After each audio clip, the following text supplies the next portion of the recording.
Okay, we're recording now, and I'll send you a link to a private link to the recording on YouTube, and perhaps you can share it with other staff as well. Okay, so this is the view that you currently see when you log in with the teacher login that all the teachers in your school can use. And behind here, you get the setups that we've made, and you get this nice set of tools here for exploring the content in each year group. And Sue will have shown you ways of putting that forward to pupils. But what I'm going to show you now is another kind of setup where you can actually populate it with just children from your class, and you can manage it yourself. So first thing, go up here to manage setups, and what year group do you teach? We're going to make a class for an early years, a reception group. So when I click this plus here, it defaults to class setup. That's what you need. So you don't need to change anything. You get full timeline reporting and the ability to send feedback. So we're going to click next, and next again. We're going to take all the defaults, and then it wants you to identify yourself. So this is because we want this setup to belong to you. So we need to know who you are. So it's very quick. You click this. So this is an existing teacher on my account, but you're going to click help me set up a new ID, and you're going to enter your email address. That sends you an email instantly. I'm just checking my email over here. I've got two monitors, so that's why I'm looking the other way. So here's my email. It's sent me a little code. I pop it in here, leg 48. I write my name as I want my children to see it. So I'm going to do Mrs. Hall. I'm going to give myself a passcode. I'm just going to choose 4 zeros for this demo. And I can make a little picture of myself here. I'll put some glasses on. Okay. When you've done those 3 things, the code, the name, and the passcode, and the busybody, click OK. And click close. Okay, so we shot out on step 3 to set up the owner.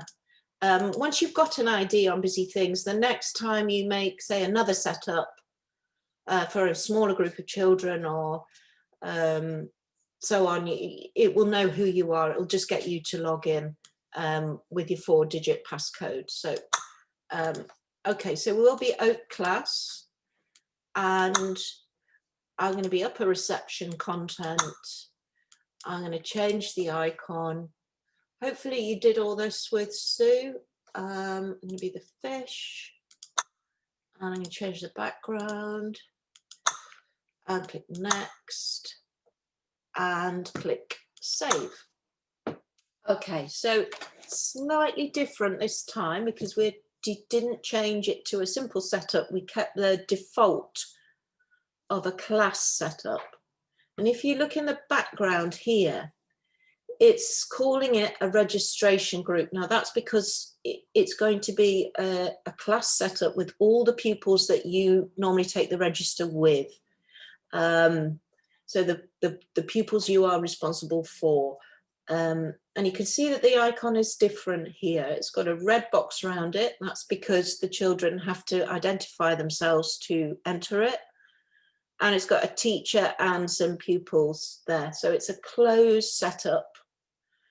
So if you're teaching early years, I think you probably won't want to get involved in this, which is the class code. So Key Stage 2 children can enter a class and create an ID themselves. But early years children, you probably want to select this, add the pupils myself. Okay, this brings up this box. So you can sit here and type in the names of all the pupils if you want to, but I'm going to upload a CSV file that I've got here. It can be a full-on CSV file, because once you load it, it'll give you all the columns that are in that document, and you can just uncheck the ones you don't want. So we just want the name and the surname. So obviously it just needs to be your children, not the whole school. So you would have to edit it to be just your children. When I click save, all the names come in here. And what I'm going to do, and I recommend everybody does this, is correct capitals and shorten. So what that's done is it's just showing their first name and the first letter of the surname. And I'm going to click save. Okay, so what that's done is it's added all the pupils. It's told Busy Things that these are the pupils in the class. And it's generated a slip for each individual pupil to help them log in. So at this point, you can click that, and you can click print, and it will generate a PDF. Okay, so looking at this first pupil, if you imagine this is stuck in their book, or you email it home to them, it's telling them they're in Oak class, and this is the generic pupil login that all pupils use. But to enter Oak class, they're going to need to click on their name and click these 3 pictures. So this is getting them into Busy Things, and this is getting them into Oak class. This will become clear in a minute because I'm going to log in as a pupil. So here, this is a PDF with all your children, each given a name, a pupil ID here, and Busy Things knows they're in Oak class. So I'll close that. Close and close. So when you create a class setup, not one of these simple ones that you made with Sue, it puts it into your own area on the welcome screen. So when I come out here now, I've not just got the 3 age bands as before, I've got this area here. And that's because I'm logged in. When we created the ID, we logged in, and it knows now that this, when I click on that this is your class. So when I click on Oak class, I get all these tools to manage what the children are seeing in here. It looks exactly the same as you're used to, but I've got these additional tools here. If I click on Manage Pupils, there's all my pupils, and that's the top pupil, and I can see the passcode. If you remember, it was a shell and 2 forks. I can edit that. So this might be something that you want to do before printing. You may want the children to all have the same passcode, although I wouldn't recommend that, but you may want to simplify them. Okay, so there is a point to making this, a little bit more complicated, and once the children, even very young children, can get the hang of this quite quickly. So I'm going to show you just how a child will see this now. So imagine you've sent that slip home.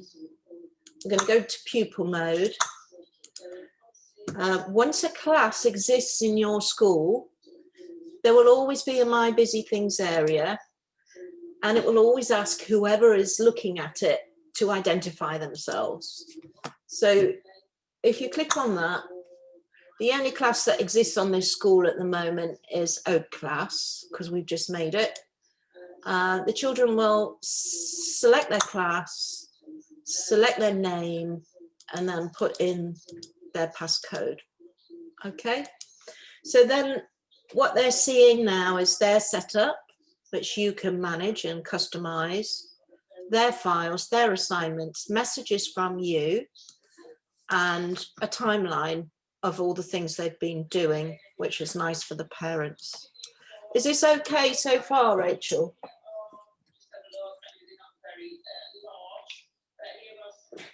Good. Right.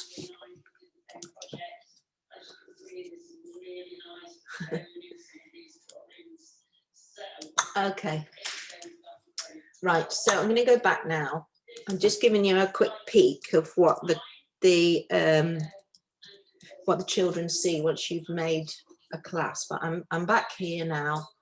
I've logged in with my generic teacher login, and I'm thinking, right, I've got my class and I've got all my pupils in my class now. I want to send them some work. So I log in, I click on my busy things, I choose myself so that Busy Things knows what class to show me, and put in my passcode, and I'm back here. Okay, so I'm going to go into this class and I am going to send them something to do. I'm going to go to assignments and I'm going to assign a project. I'm going to assign animals in the jungle.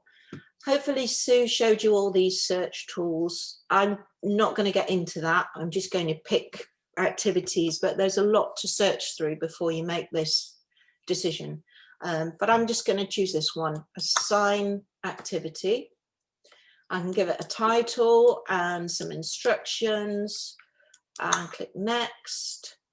I can choose a template, or if you don't choose one, the children will all choose one. But let's say we want the whole class to colour a lion, and next. Okay, it knows that who you are, so it's defaulted to putting this assignment into your class, so you don't need to get involved in that. If you look here, I'm not going to go into this now, but when you get more sophisticated, if you want to send one activity to some children and maybe a harder activity to others, this is where this button comes in.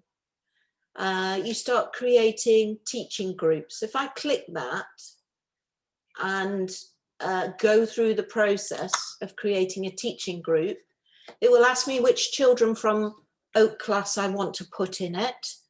And then I get that group back in my teacher hub next to my class, and I can send assignments to just that group. But if you've got the time at the end, I can show you how to differentiate within your class. For now, we're just sending one assignment to the whole class. At the end, I'm going to send a blast. Okay, a blast is a message that goes to everybody in the class. So I am going to say, for Wednesday, please colour the lion for me.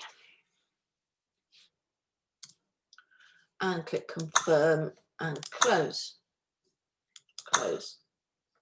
I'm coming back out now. If you remember, I went into the assignments area and I clicked assign a project, and we went through the process of making this assignment. It's telling me I've got no submissions because no pupils have done it yet. You can also assign worksheets and you can make your own assignments here. So if you want the children to do a piece of writing or make a poster on a kind of more obscure subject, or a subject that you can't find on Busy Things, you can do that there. A bit of creative writing or something like that. Okay, So we made an assignment that's gone over to the children's My Busy Things area. I am going to go into Busy Blasts, and you can see here's the blast that we sent from the assignments area. So this is an area where you manage all the messages that the children are seeing. You can edit them if you've made a typo, or delete them if you've changed your mind.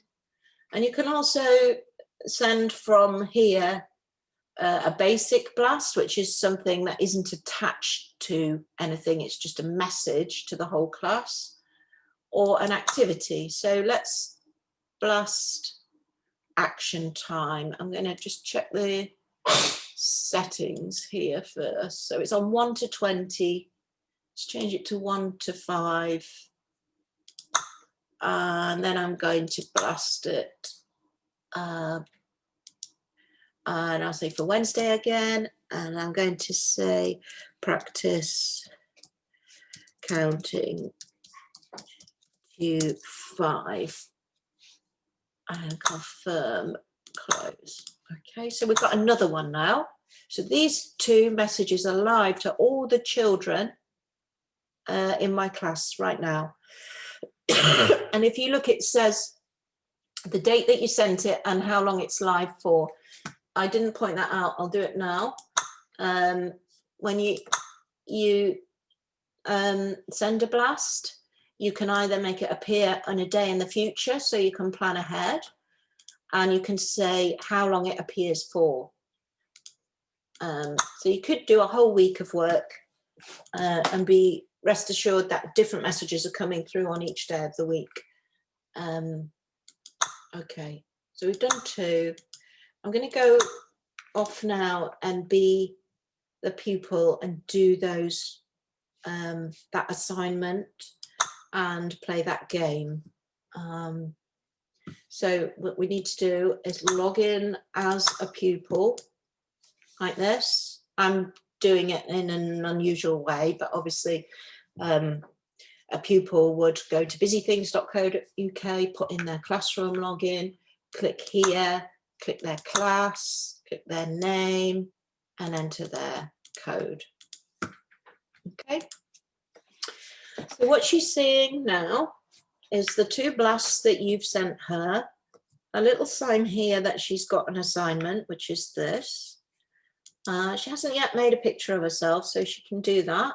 You could send them a generic blast saying, make a picture of yourself. Ignore that. That is because I'm working in a development account. So they can make a nice picture of themselves. And then this communication in here and here will have her and you talking to each other. Right, so let's do this assignment. I am going to just very quickly do it. I want some orange, and at the end I can submit, save to carry on later, or leave without saving, but I'm going to submit. Okay, so that's done. And I'm going to play this game. Remember, we changed it. How many times the pink man jumps the rope? Click on him to start. How many times did he jump the rope? Good counting. He jumped the rope 1 time.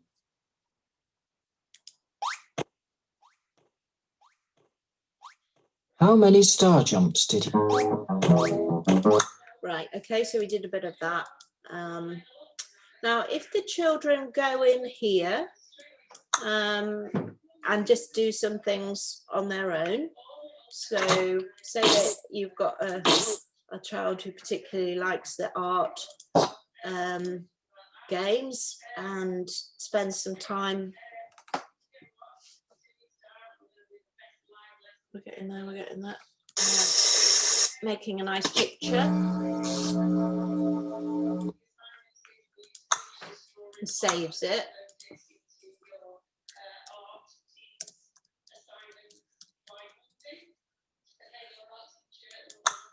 will go into her My Files area. So she's going to build up a nice area of work here that is attached to her identity. And when they go up a year here, if you look, it says change or join class, they will take their files with them, which is quite a nice thing. And teachers can edit and delete and so on if they want to. Okay, so I forgot to send Anne-Marie a message, but we can do that when we go back. So if I click on the timeline, this is where evidence that she's done this and that will start to appear. It doesn't update immediately. Sorry, I'm refreshing.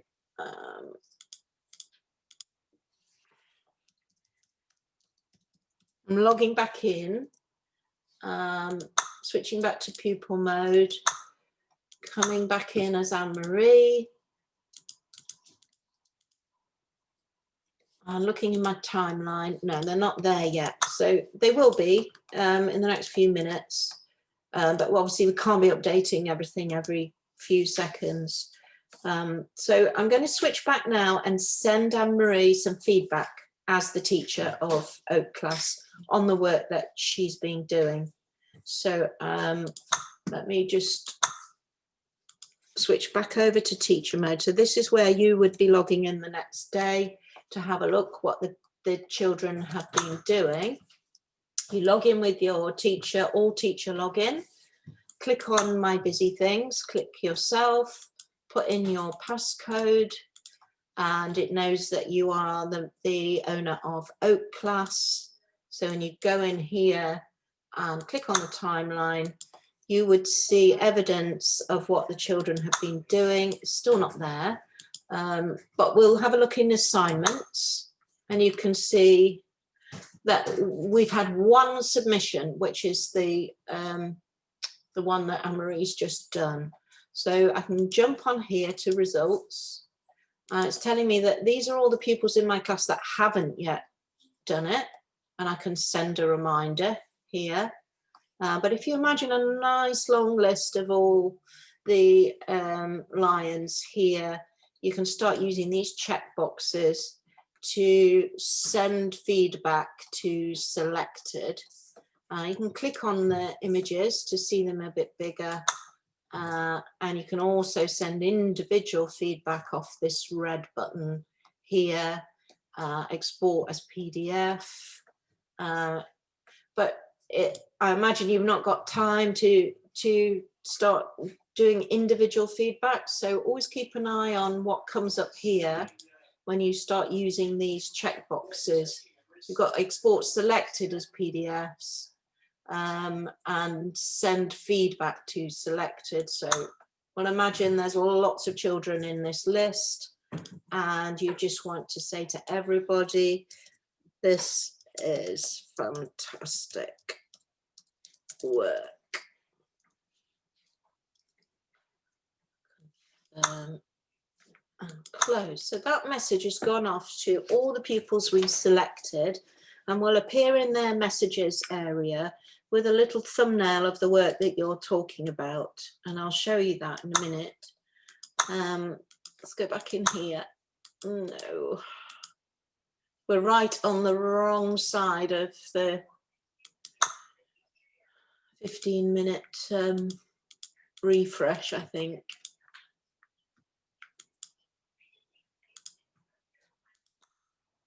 Yay, right, okay. So the timeline is now populated. It's unlikely you'll be looking at the timeline the same day. So pretty much guaranteed everything's going to be there the next day. So as we've only got one child active in the class, there's just one child's identity here, but you would ordinarily have a whole grid of all the children that have done this work. And then you can also click on the individual child and see their individual timeline with their individual work, and use send feedback, review feedback. if you can't remember whether you've sent feedback, that's what we put that there for, because people were sending feedback and then not sure that they'd actually sent it. So if I put review feedback there, it says this is fantastic work. So I have actually already sent feedback on that one, but we didn't send any feedback on this one. So I'm going to, I love this picture. Close. And if you look here, we asked the children to practice counting to 5. I can send some feedback to say, I hope you enjoyed this game. We don't yet do on the games, we haven't set about doing a report of exactly what questions they answered and how many they got right or wrong. You're only going to be able to acknowledge that they did actually play it or they didn't.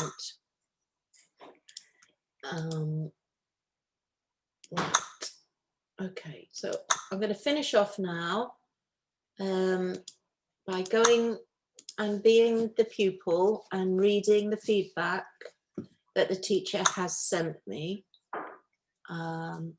So pupil logs in with a classroom login, clicks on my busy things, clicks their class, clicks their name, enters their code, and they've got 3 messages here. When I click on that, that is all the feedback on the work that I just did.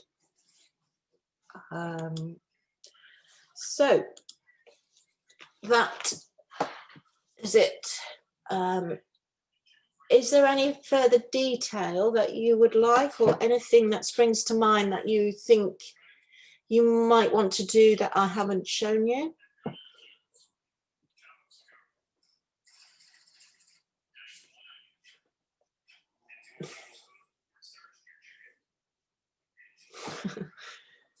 Yes, that's true. If you need any help setting up your class, thank you. Just let me know, and I'm quite happy to talk you through it if you can get hold of a microphone and you can share your screen and we can get it all going. Otherwise, just have a play. You can't break it, so don't be scared of just jumping in. I'll send you a link to the recording. I'll have your email in Zoom. Okay, the 2 children you have at home, you might want to put in another group, but you might not. Just let me know if you can't work that out, and I'll send you I've got some A4 guides that I'm working on, a little guide on how to send work to individual children or small groups of children, because what I've shown you is just sending it to everybody. Okay, you probably need to get your head around that first, and then I can show you how to create a little subgroup if you want to.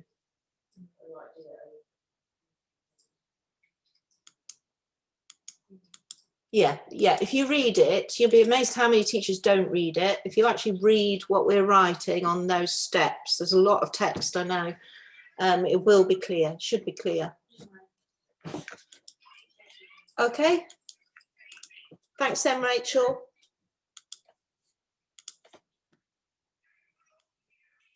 Bye.